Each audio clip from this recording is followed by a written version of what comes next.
یہ ذکر پہلے آ چکا ہے کہ لوط علیہ السلام سیدنا ابراہیم علیہ السلام کے بھتیجے تھے۔ سیدنا لوط علیہ السلام کے باپ کا نام ہاران تھا، جو تارخ یعنی آزر کے بیٹے تھے۔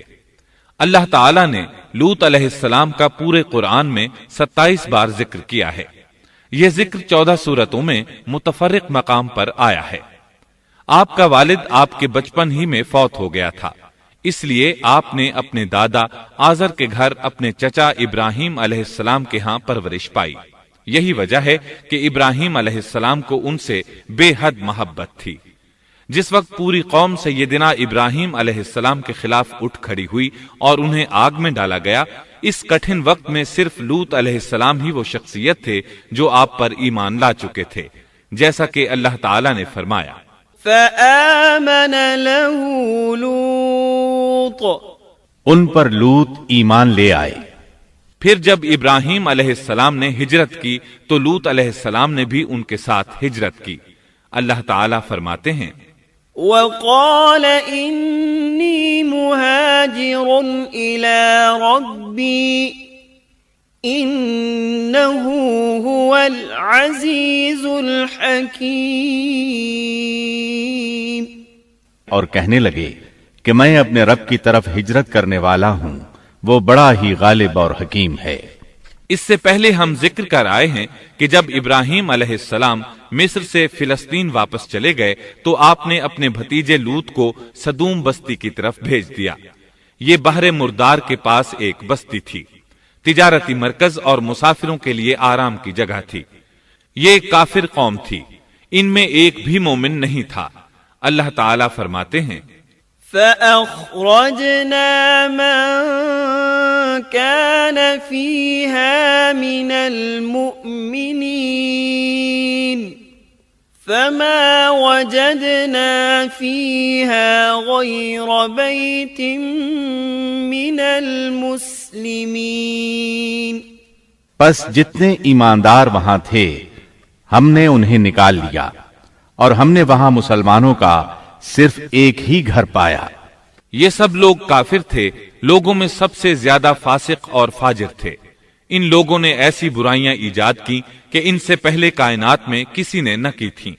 چنانچہ اللہ فرماتے ہیں اذ قال لقومه اتأتون الفاحشة ما سبقكم بها من احد من العالمین، جب لوط نے اپنی قوم سے کہا تم ایسی فحاشی اور بے حیائی کا ارتکاب کرتے ہو جو جہانوں میں تم سے پہلے کسی شخص نے نہیں کی۔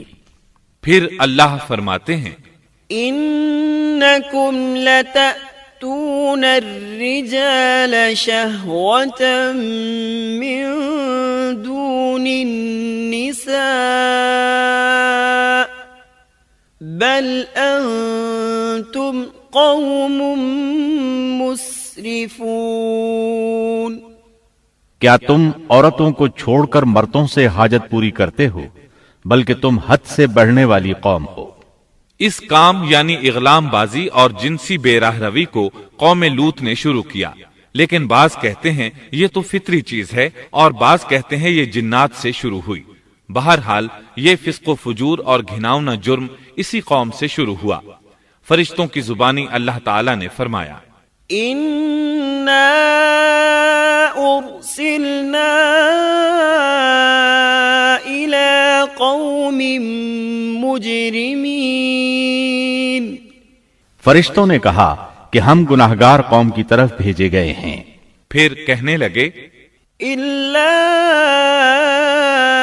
آلَ لُوطٍ إِنَّا لَمُنَجُّوهُمْ أَجْمَعِينَ إِلَّا امْرَأَتَهُ قَدَّرْنَا إِنَّهَا لَمِنَ الْغَابِرِينَ، مگر خاندان لوط کہ ہم ان سب کو تو ضرور بچا لیں گے سوائے اس کی بیوی کے کہ ہم نے اسے رکنے اور باقی رہ جانے والوں میں مقرر کر دیا ہے۔ اسی طرح لوط علیہ السلام نے ان سے کہا أَتَأْتُونَ الذُّكْرَانَ مِنَ الْعَالَمِينَ، وتذرون ما خلق لكم ربكم من أزواجكم بل أنتم قوم عادون۔ کیا تم جہان والوں میں سے مردوں کے ساتھ شہوت رانی کرتے ہو اور تمہاری جن عورتوں کو اللہ نے تمہارا جوڑ بنایا ہے ان کو چھوڑ دیتے ہو، بلکہ تم ہو ہی حد سے گزر جانے والے۔ اللہ تعالیٰ نے قرآن میں کتنے ہی مقامات پر اس گناہ کی برائی اور قباحت بیان فرمائی ہے، اس لیے کہ یہ نہایت سنگین اور گھناؤنا جرم ہے۔ اللہ تعالیٰ فرماتے ہیں وَلُوطًا إِذْ قَالَ لِقَوْمِهِ أَتَأْتُونَ الْفَاحِشَةَ وَأَنْتُمْ تُبْصِرُونَ أَإِنَّكُمْ لَتَأْتُونَ الرِّجَالَ شَهْوَةً مِّن دُونِ النِّسَاءِ بل انتم قوم تجہلون۔ اور لوط کا ذکر کر جبکہ اس نے اپنی قوم سے کہا کہ کیا باوجود دیکھنے بھالنے کے پھر بھی تم بدکاری کرتے ہو؟ یہ کیا بات ہے کہ تم عورتوں کو چھوڑ کر مردوں کے پاس شہوت سے آتے ہو؟ حق یہ ہے کہ تم بڑی ہی نادانی کر رہے ہو۔ اللہ تعالیٰ نے اس قوم کی قبیح خصلتوں کا جتنا ذکر کیا ہے کسی اور قوم کا نہیں کیا۔ انہیں کافر، مجرم، جاہل اور حد سے بڑھنے والا کہا گیا، کہیں فضول خرچی کرنے والے اور فاسق کہا گیا۔ یہ تمام برائیاں ان میں موجود تھیں۔ اللہ تعالیٰ فرماتے ہیں وَلُوطًا إِذْ قَالَ لِقَوْمِهِ إِنَّكُمْ لَتَأْتُونَ الْفَاحِشَةَ مَا سَبَقَكُمْ بِهَا مِنْ أَحَدٍ مِّنَ الْعَالَمِينَ أَإِنَّكُمْ لَتَأْتُونَ الرِّجَالَ وَتَقْطَعُونَ السَّبِيلَ وَتَأْتُونَ فِي نَادِيكُمُ الْمُنكَرَ۔ اور لوط کو یاد کرو جب انہوں نے اپنی قوم سے کہا تم ایسی فحاشی کرتے ہو کہ تم سے پہلے کسی جہاں والے نے نہیں کی۔ کیا تم مردوں کے پاس بدفعلی کے لیے آتے ہو اور راستوں میں ڈاکے ڈالتے ہو اور مجالس میں نہایت برے کام کرتے ہو؟ یہ لوگ اس قدر خبیث تھے کہ بھری مجلس میں برے برے کام کرتے تھے۔ مثلا سب کی موجودگی میں زوردار آواز کے ساتھ ہوا خارج کرتے، پھر اپنی اس حرکت پر ہنستے۔ غرض یہ کہ برائی کی تمام تر صفات ان میں موجود تھیں۔ لوط علیہ السلام پھر بھی انہیں سمجھاتے رہے لیکن وہ جھٹلاتے ہی رہے۔ اللہ تعالیٰ فرماتے ہیں كذبت قوم لوط المرسلين إذ قال لهم أخوهم لوط ألا تتقون إني لكم رسول أمين فاتقوا الله وأطيعون وما أسألكم عليه من أجر إن أجري إلا على رب العالمين۔ قوم لوط نے پیغمبروں کو جھٹلایا جبکہ ان کے بھائی لوط نے ان سے کہا کہ تم اللہ کا خوف نہیں رکھتے۔ میں بلا شبہ تمہاری طرف امانت والا پیغمبر ہوں، البتہ اللہ سے ڈرو اور میری اطاعت کرو، اور اس کام پر میں تم سے کوئی اجرت اور مزدوری نہیں چاہتا۔ میرا اجر تو صرف اور صرف جہانوں کو پالنے والے کے ذمے ہے۔ انبیاء کا مشن ہی یہ ہوتا ہے کہ تبلیغ کرتے رہیں، لہٰذا لوط علیہ السلام دعوت دیتے رہے، لیکن دعوت کے نتیجے میں قوم کا رد عمل کیا تھا اللہ نے اس کا بھی ذکر کیا ہے۔ فرمایا فما كان جواب قومه إلا أن قالوا ائتنا بعذاب الله إن كنت من الصادقين۔ پس اس کی قوم کا جواب یہی ہوتا کہ اللہ کا عذاب لے آ اگر تو سچا ہے۔ اسلام دشمن اور کافر قوموں کا جواب یہی ہوتا ہے۔ قوم عاد اور قوم سمود نے بھی یہی جواب دیا تھا۔ دوسری آیت میں ہے وَلَقَدْ أَنذَرَهُمْ بَطْشَتَنَا فَتَمَارَوْا بِالنُّذُرِ۔ لوط نے انہیں ہماری پکڑ سے ڈرایا، یعنی انہوں نے کہا اے قوم، اللہ کی پکڑ سے اور عذاب سے بچ جاؤ، محتاط ہو جاؤ، اس کی لاٹھی بے آواز ہے، لیکن وہ ڈرانے والوں سے بھی جھگڑتے ہی رہے۔ ایک اور آیت میں اللہ فرماتے ہیں وَمَا كَانَ جَوَابَ قَوْمِهِ إِلَّا أَن قَالُوا أَخْرِجُوهُم مِّن قَرْيَتِكُمْ إِنَّهُمْ أُنَاسٌ يَتَطَهَّرُونَ۔ اور ان کی قوم سے کوئی جواب نہ بن پڑا بجز اس کے کہ آپس میں کہنے لگے کہ ان لوگوں کو اپنی بستی سے نکال دو، یہ پاک باز بننے کی کوشش کرتے ہیں۔ چونکہ یہ سب کے سب لوگ فحاشی، عریانی، بے حیائی، بے غیرتی، فسق و فجور اور بدکاری میں مصروف تھے، ان کے نزدیک پاکیزگی اختیار کرنا بے معنی کام بن چکا تھا۔ لوط علیہ السلام اور ان کی بیٹیوں کے علاوہ کوئی شخص پاک نہ تھا، سب کے سب غلاظت میں ڈوبے ہوئے تھے۔ چنانچہ انہوں نے لوط علیہ السلام کو اپنی بستی سے نکال باہر کرنے کا فیصلہ کیا۔ کہنے لگے قالوا لئن لم تنته يا لوط لتكونن من المخرجين قال إني لعملكم من القالين۔ اے لوط، اگر تو اپنے اس واعظ و نصیحت سے باز نہ آیا تو ضرور تجھے نکال دیا جائے گا۔ اس پر لوط نے فرمایا میں بھی تمہارے اس گھناونے عمل سے بیزار ہو چکا ہوں۔ چنانچہ لوط علیہ السلام اس موقع پر وہاں سے نکل آئے اور اپنے رب سے یوں دعا گو ہوئے رب نجنی وأہلی مما يعملون۔ اے میرے پروردگار، مجھے اور میرے اہل کو ان کے عمل سے بچا لے اور نجات عطا فرما۔ کتنی ہی آیات میں ہے کہ ان لوگوں نے لوط علیہ السلام کو بستی سے نکالنے کا عزم کر رکھا تھا، اور لوط علیہ السلام اس پوری بستی میں بے یار و مددگار تھے۔ وہاں ان کا کوئی خاندان تو تھا نہیں، لہٰذا گھر میں ہی بیٹھے رہے، دعا کرتے رہے۔ قال رب انصرنی علی القوم المفسدین۔ اے پروردگار، اس فسادی قوم کے خلاف میری مدد فرما۔ اس دعا سے اس قوم کی ایک اور خصلت معلوم ہوئی، اور وہ یہ کہ وہ فسادی بھی تھے۔ سو اللہ نے دعا قبول فرمائی، فرشتے بھیجے، جبرائیل، میکائیل اور ملک الموت، اور بعض روایات کے مطابق اسرافیل کو بھی ان کے ساتھ بھیجا گیا۔ وہ سب سے پہلے ابراہیم علیہ السلام کے پاس آئے تاکہ انہیں اسحاق علیہ السلام کی بشارت دیں۔ آخر کار یہاں سے فرشتوں نے سدوم کا رخ کیا۔ یہ فرشتے وہاں نوجوان لڑکوں کی صورت میں پہنچے، ان کی ٹولیوں کے پاس سے گزرے تاکہ انہیں آزما لیا جائے، ان پر حجت قائم ہو جائے۔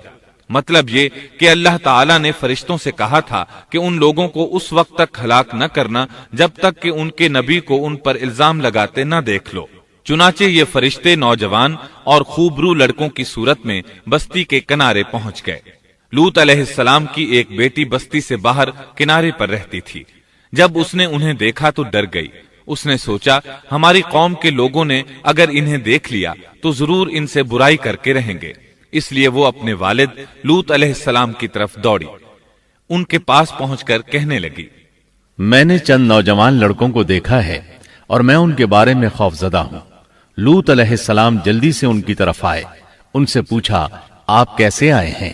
انہوں نے بتایا ہم آپ کے مہمان ہیں۔ لوط علیہ السلام چاہتے تھے انہیں باہر ہی سے دوسری طرف روانہ کر دیں، لیکن جب انہوں نے کہا کہ ہم مہمان ہیں تو وہ انہیں جانے کے لیے نہ کہہ سکے، چنانچہ ان سے بولے اللہ کی قسم، زمین کی پشت پر اس سے خبیث اور گندی قوم ہم نے نہیں دیکھی، اور نہ ہی کسی کے بارے میں ایسا معلوم ہوا۔ آپ نے 2 بار، 6 بار اور پھر 4تھی بار بھی ان سے یہی بات کہی تاکہ ان نوجوانوں کو حالات کا علم ہو جائے، وہ بھانپ لیں۔ لیکن وہ تو فرشتے تھے اور لوط علیہ السلام کی قوم کے خلاف گواہی تلاش کر رہے تھے۔ آخر لوط علیہ السلام انہیں اپنے گھر لے آئے، انہیں بٹھایا۔ لوط علیہ السلام کی بیوی کافر تھی اور قوم کے ساتھ تھی۔ وہ باہر گئی اور اس نے لوگوں کو بتایا کہ اس نے لوط علیہ السلام کے گھر میں ایسے خوبصورت چہروں والے نوجوان دیکھے ہیں کہ زمین پر آج تک ان جیسے کہیں نظر نہیں آئے۔ یہ سنتے ہی وہ سب لوط علیہ السلام کے گھر کی طرف لپکے۔ قرآن کریم میں آتا ہے وَجَاءَهُ قَوْمُهُ يُهْرَعُونَ إِلَيْهِ وَمِن قَبْلُ كَانُوا يَعْمَلُونَ السَّيِّئَاتِ لوگ جلدی سے اس کی طرف لپکے اور وہ اس سے پہلے فحاشی کے عادی بن چکے تھے۔ ایک جگہ الفاظ ہیں شہر کے لوگ خوش ہوتے ہوئے آئے۔ وہ اس حد تک فاسق اور فاجر بن چکے تھے کہ خوش ہوتے ہوئے وہاں آئے تاکہ ان خوبصورت لڑکوں سے لذت حاصل کر سکیں۔ یہ گھر کے سامنے پہنچ گئے تو لوط علیہ السلام انہیں روکنے کے لیے گھر سے نکلے۔ ان سے فرمایا یا قوم هؤلاء بناتی، اے میری قوم، تمہاری خواہش کے لیے میری بیٹیاں موجود ہیں، یعنی قوم کی عورتیں موجود ہیں۔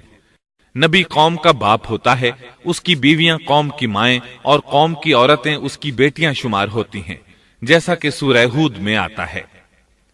قال یا قوم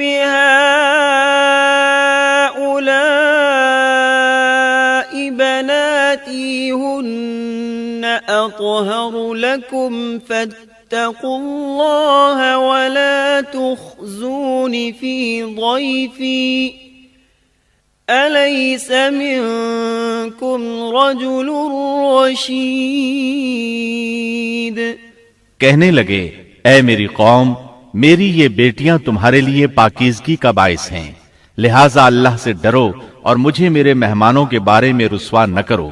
کیا تم میں کوئی بھلا شخص موجود نہیں؟ آپ کی بات کے جواب میں انہوں نے کیا جواب دیا؟ قرآن مجید میں آتا ہے قالوا لقد علمت ما لنا في بناتك من حق وإنك لتعلم ما نريد قال لو أن لي بكم قوة أو آوي إلى ركن شديد کہنے لگے لوط، تو جانتا ہے تیری بیٹیوں یعنی قوم کی عورتوں سے ہمیں کوئی سروکار نہیں، ہم جو چاہتے ہیں تمہیں خوب معلوم ہے۔ لوط کہنے لگے کاش میرے پاس کوئی قوت ہوتی یا میں کسی مضبوط پناہ میں ہوتا۔ لوط علیہ السلام کے پاس کچھ بھی تو نہیں تھا، صرف ان کی اپنی بیٹیاں ان پر ایمان لائی تھیں، یہاں تک کہ ان کی بیوی بھی کافر تھی۔ بخاری اور مسلم کی روایت ہے، نبی کریم صلی اللہ علیہ وسلم نے فرمایا اللہ تعالیٰ لوط پر رحمت فرمائے، وہ اللہ تعالیٰ کی طرف پناہ لیتے تھے۔ مفسرین کا کہنا ہے کہ لوط علیہ السلام کے بعد اللہ نے جو نبی بھیجا وہ کسی اونچے خاندان اور قبیلے کا چشم و چراغ ہوتا تھا جو اس کی حفاظت کرنے کے قابل ہوتا تھا۔ لوط علیہ السلام کے ساتھ کوئی مددگار نہیں تھا۔ ایک دوسرے مقام پر اللہ تعالیٰ فرماتے ہیں وَجَاءَ أَهْلُ الْمَدِينَةِ يَسْتَبْشِرُونَ قَالَ إِنَّ هَؤُلَاءِ ضَيْفِي فَلَا تَفْضَحُونَ وَاتَّقُوا اللَّهَ وَلَا تُخْزُونَ قالوا أولم ننهك عن العالمين قال هؤلاء بناتي إن كنتم فاعلين لعمرك إنهم لفي سكرتهم يعمهون اور شہر کے لوگ خوش ہوتے ہوئے آئے۔ لوط نے کہا یہ میرے مہمان ہیں، مجھے رسوا نہ کرو، اللہ سے ڈرو اور مجھے ذلیل نہ کرو۔ انہوں نے کہا کیا ہم نے تجھے جہان والوں کے بارے میں منع نہیں کیا؟ یعنی انہوں نے آپ کو تبلیغ وغیرہ سے بھی روک دیا تھا۔ لوط نے کہا اگر خواہش پوری کرنا چاہتے ہو تو میری بیٹیاں یعنی قوم کی عورتیں موجود ہیں، ان سے کر لو۔ اے پیغمبر تیری عمر کی قسم وہ لوگ اپنی مدہوشی میں مست تھے۔ اللہ تعالیٰ نے کسی انسان کی عمر کی قسم نہیں کھائی سوائے نبی کریم صلی اللہ علیہ وسلم کے، اور یہ اعزاز آپ کے شرف، عزت اور تکریم پر دلیل ہے۔ اب ان لوگوں نے گھر میں داخل ہونے کی تیاری کر لی۔ ادھر لوط علیہ السلام نے اپنے تینوں مہمانوں کی طرف دیکھا۔ آپ ان کے لیے فکر مند تھے، لیکن وہ یہ دیکھ کر حیران ہوئے بغیر نہ رہے کہ وہ تینوں بالکل بے فکر بیٹھے تھے۔ اس وقت کی کیفیت اللہ تعالیٰ نے قرآن مجید میں یوں بیان فرمائی ہے: قال انکم قوم منکرون قالوا بل جئناك بما كانوا فيه يمترون وأتيناك بالحق وإنا لصادقون۔ لوط کہنے لگے تم لوگ تو کچھ انجان سے معلوم ہو رہے ہو۔ اس پر وہ کہنے لگے ہم تو تیرے پاس وہ فیصلہ لائے ہیں جس میں اس قوم کو شک تھا، اور ہم تیرے پاس حق لے کر آ چکے ہیں، اور بے شک ہم سچے ہیں۔ سورۃ العنکبوت میں اللہ تعالیٰ فرماتے ہیں: وَقَالُوا لَا تَخَفْ وَلَا تَحْزَنْ إِنَّا مُنَجُّوكَ وَأَهْلَكَ إِلَّا امْرَأَتَكَ كَانَتْ مِنَ الْغَابِرِينَ إِنَّا مُنزِلُونَ عَلَىٰ أَهْلِ هَٰذِهِ الْقَرْيَةِ رِجْزًا مِّنَ السَّمَاءِ بِمَا كَانُوا يَفْسُقُونَ۔ فرشتوں نے کہا اے لوط نہ ڈر اور غم نہ کھا، یقیناً ہم تجھے اور تیرے اہل کو سوائے تیری بیوی کے نجات دیں گے، وہ پیچھے رہ جانے والوں میں سے ہوگی۔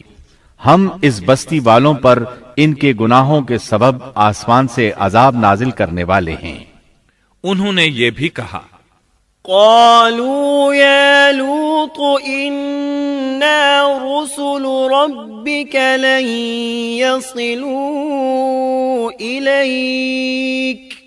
کہنے لگے اے لوط ہم اللہ کے بھیجے ہوئے فرشتے ہیں، یہ لوگ تجھ تک نہ پہنچ پائیں گے، یعنی تجھے تکلیف نہیں پہنچا سکیں گے۔ پھر ان میں سے ایک شخص نے اندر داخل ہونے کی کوشش کی۔ جبریل اٹھے، انہیں ایک ایسی ضرب لگائی کہ تمام کے تمام اوندھے ہو گئے۔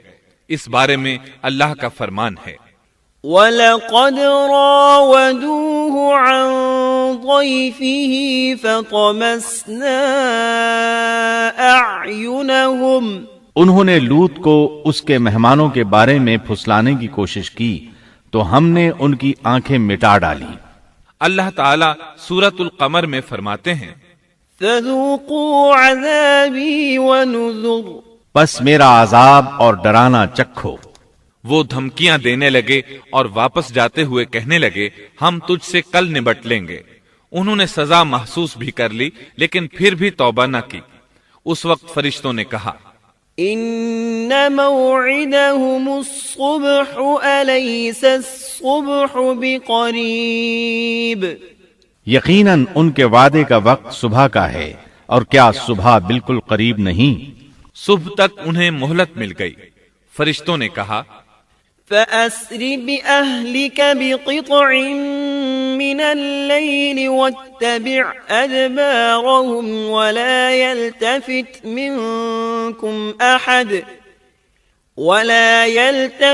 مِنكُمْ أَحَدٌ وَامْضُوا حَيْثُ تُؤْمَرُونَ وَقَضَيْنَا إِلَيْهِ ذَلِكَ الْأَمْرَ أَنَّ دَابِرَ هَٰؤُلَاءِ مَقْطُوعٌ مُصْبِحِينَ۔ اے لوط اپنے اہل کو رات کے حصے میں لے کر نکل جا اور ان کے پیچھے پیچھے تو چل، اور تم میں سے کوئی پیچھے مڑ کر نہ دیکھے، اور جہاں تمہیں حکم ہو چلے جاؤ۔ اور ہم نے اسے وہ فیصلہ سنا دیا کہ صبح ہوتے ہی اس قوم کی جڑ کاٹ دی جائے گی۔ اسی طرح اللہ تعالی سورۃ الشعراء آیت 170 اور 171 میں فرماتے ہیں فنجيناه وأهله أجمعين إلا عجوزا في الغابرين ہم نے اسے اور اس کے تمام اہل کو نجات دی سوائے اس کی بیوی کے جو پیچھے رہنے والوں میں سے تھی۔ سورۃ القمر میں اللہ تعالیٰ فرماتے ہیں إلا آل لوط نجيناهم بسحر نعمة من عندنا كذلك نجزي من شكر تمام ہلاک ہو گئے سوائے لوط کی آل کے، انہیں ہم نے صبح سحری کے وقت یعنی رات کے آخری حصے میں نجات دی، یہ ہمارا احسان تھا، اور اسی طرح ہم شکر گزاروں کو بدلہ دیتے ہیں۔ چنانچہ لوط علیہ السلام نکل کھڑے ہوئے، ان کے ساتھ ان کی صرف 2 بیٹیاں تھیں، وہ بستی سے نکل گئے، پھر صبح ہوئی، روشنی پھیلنے لگی تو عذاب آ گیا۔ وَلَقَدْ صَبَّحَهُم بُكْرَةً عَذَابٌ مُسْتَقِرٌّ فَذُوقُوا عَذَابِي وَنُذُرِ اور صبح سویرے ہی انہیں ٹھہرنے والے عذاب نے آ لیا، پس تم میرے عذاب اور ڈرانے کا مزہ چکھو۔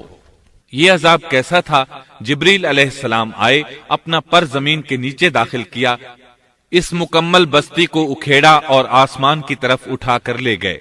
کہا جاتا ہے کہ فرشتوں نے اس بستی کے مرغوں کی اذان اور کتوں کے بھونکنے کی آوازیں سنی، اور لوگوں نے فرشتوں کی تسبیح سن لی۔ جبریل علیہ السلام نے ایک چیخ ماری، سب بجھی ہوئی آگ کی طرح ہو گئے، پھر مکمل بستی کو پکڑ کر الٹا دیا، ہر ایک کے لیے آسمان میں پتھر تیار تھا، بہرحال اس کو زمین پر دے مارا۔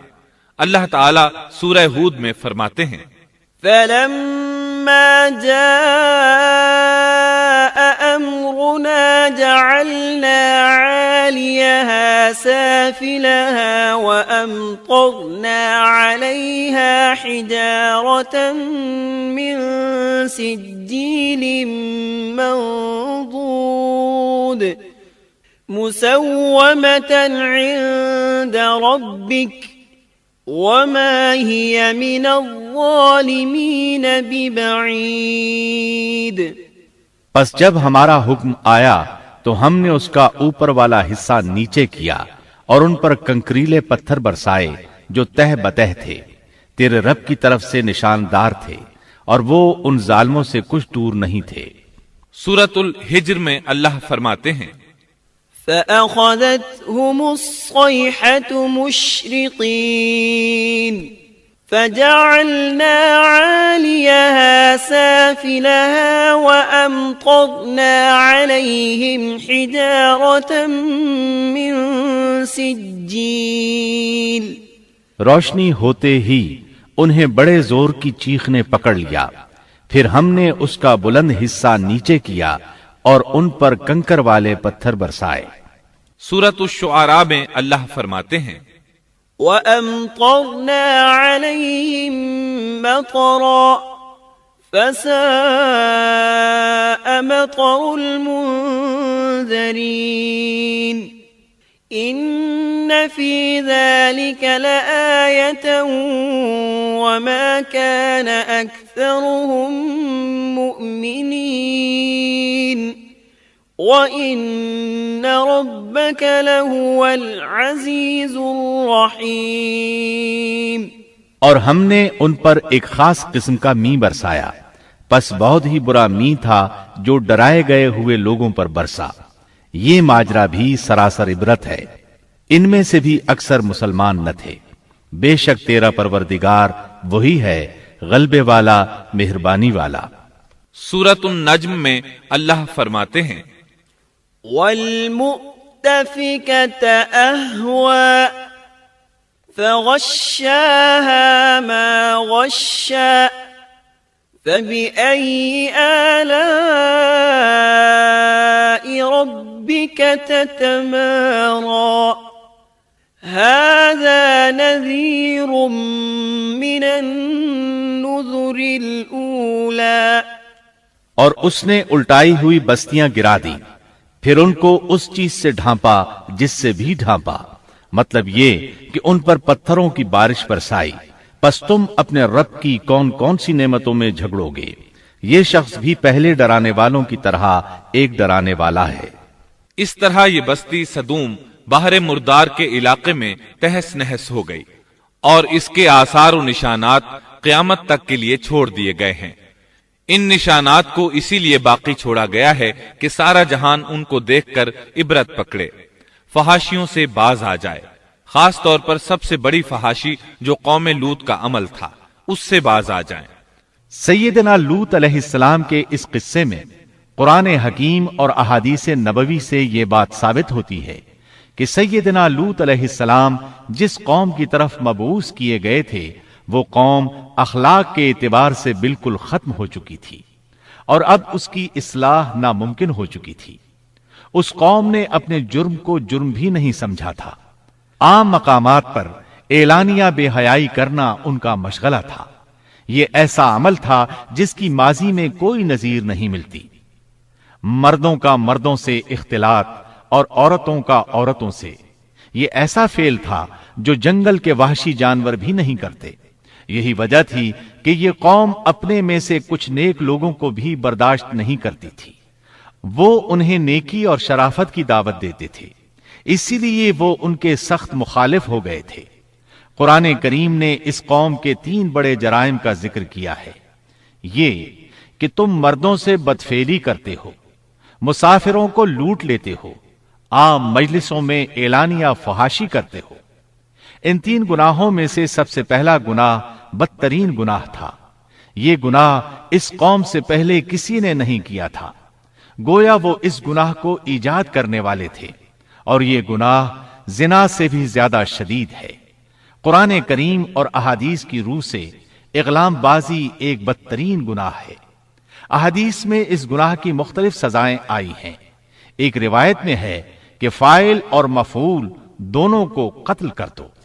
بستی سدوم عذاب کے نزول سے قبل کن حالات سے دوچار تھی، سورۃ الزاریات آیت 35 اور 36 میں یوں بیان ہوا ہے: پھر ہم نے ان سب لوگوں کو نکال لیا جو اس بستی میں مومن تھے، یعنی لوط علیہ السلام اور ان پر ایمان لانے والے، سو ہم نے اس بستی میں سوائے ایک گھر کے مسلمانوں کا کوئی گھر نہ پایا۔ اس کا مطلب ہے وہاں صرف سیدنا لوط علیہ السلام اور ان کا گھرانہ مسلمان تھا، باقی سب گھر کافروں کے تھے۔ اللہ تعالیٰ کسی قوم کی مکمل تباہی کا فیصلہ اس وقت تک نہیں کرتے جب تک کہ اس قوم میں کچھ قابل لحاظ بھلائی موجود ہو، مگر جب قوم کا حال یہ ہو جائے کہ اس میں بھلائی آٹے میں نمک کے برابر بھی باقی نہ رہے، تو ایسی صورت میں اللہ کا قانون یہ ہے کہ نبی اور اس پر ایمان لانے والوں کو اپنی قدرت خاص سے کسی نہ کسی طرح بچا لیا جاتا ہے، اور باقی لوگوں کے ساتھ وہی معاملہ کیا جاتا ہے جو ہوش مند تاجر اپنے ٹوکرے کے گلے سڑے پھلوں کے ساتھ کرتا ہے۔ اچھے پھل ان میں سے نکال لیتا ہے اور سڑے ہوئے باہر پھینک دیتا ہے۔ عذاب کے بعد اللہ تعالیٰ نے اس شہر کے کھنڈرات کے بارے میں سورۃ الزاریات آیت 37 میں یوں فرمایا ہے: اس عذاب کے بعد ہم نے وہاں بس ایک نشانی ان لوگوں کے لیے چھوڑ دی جو دردناک عذاب سے ڈرتے تھے۔ اس نشانی سے مراد بحیرہ مردار ہے۔ اس کا جنوبی علاقہ آج بھی ایک عظیم تباہی کے آثار پیش کر رہا ہے۔ ماہرین آثار قدیمہ کا خیال ہے کہ قوم لوط کے 5 بڑے شہر شدید زلزلے سے زمین میں دھنس گئے تھے، اور ان کے اوپر بحیرہ مردار کا پانی پھیل گیا تھا۔ اس خیال کی وجہ یہ بتائی جاتی ہے کہ بحیرہ مردار کا وہ حصہ جو اللسان نامی جزیرے کے جنوب میں واقع ہے، وہ صاف طور پر بعد میں پیدا ہوا ہے، اور قدیم بحیرہ مردار کے جو آثار اس جزیرے کے شمال میں نظر آتے ہیں وہ جنوب میں پائے جانے والے آثار سے بالکل مختلف ہیں۔ ماہرین آثار قدیمہ نے اس سے یہ بات اخذ کی ہے کہ جنوب کا حصہ پہلے اس بحیرہ کی سطح سے بلند تھا، بعد میں زلزلے سے دھنس کر زمین کے نیچے چلا گیا۔ اس دھنسنے کا زمانہ بھی 2000 برس قبل مسیح کے قریب معلوم ہوتا ہے، اور یہ زمانہ تاریخ کے اعتبار سے سیدنا ابراہیم علیہ السلام اور سیدنا لوط علیہ السلام کا زمانہ ہے۔ 1965 عیسوی میں آثار قدیمہ کی ایک امریکی ٹیم کو اللسان جزیرے پر ایک بہت بڑا قبرستان ملا۔ اس میں 20,000 سے زائد قبریں تھیں۔ اس سے اندازہ ہوتا ہے کہ قریب ہی کوئی بڑا شہر آباد تھا۔ اس لیے عین ممکن ہے کہ جس شہر کا یہ قبرستان ہے وہ بحیرہ میں غرق ہو چکا ہو۔ بحیرہ کے جنوب میں جو علاقہ ہے اس میں اب بھی ہر طرف تباہی کے آثار موجود ہیں، اور زمین میں گندھک، رال، کول تار اور قدرتی گیس کے اتنے بڑے ذخائر پائے گئے ہیں کہ ان کو دیکھ کر یقین ہو جاتا ہے کہ کسی وقت بجلیوں کے گرنے سے یا آتش فشاں کا لاوا نکلنے سے یہاں آگ پھٹ پڑی تھی۔ اللہ تعالیٰ سورہ ہود کی آیت 83 میں ارشاد فرماتے ہیں، پتھراؤ کا یہ عذاب آج بھی ظالموں سے دور نہیں۔ مطلب یہ کہ جو قوم اس قوم کی طرح ظلم اور بے حیائی پر جم جائے وہ اپنے آپ کو اس جیسے عذاب سے دور نہ خیال کرے۔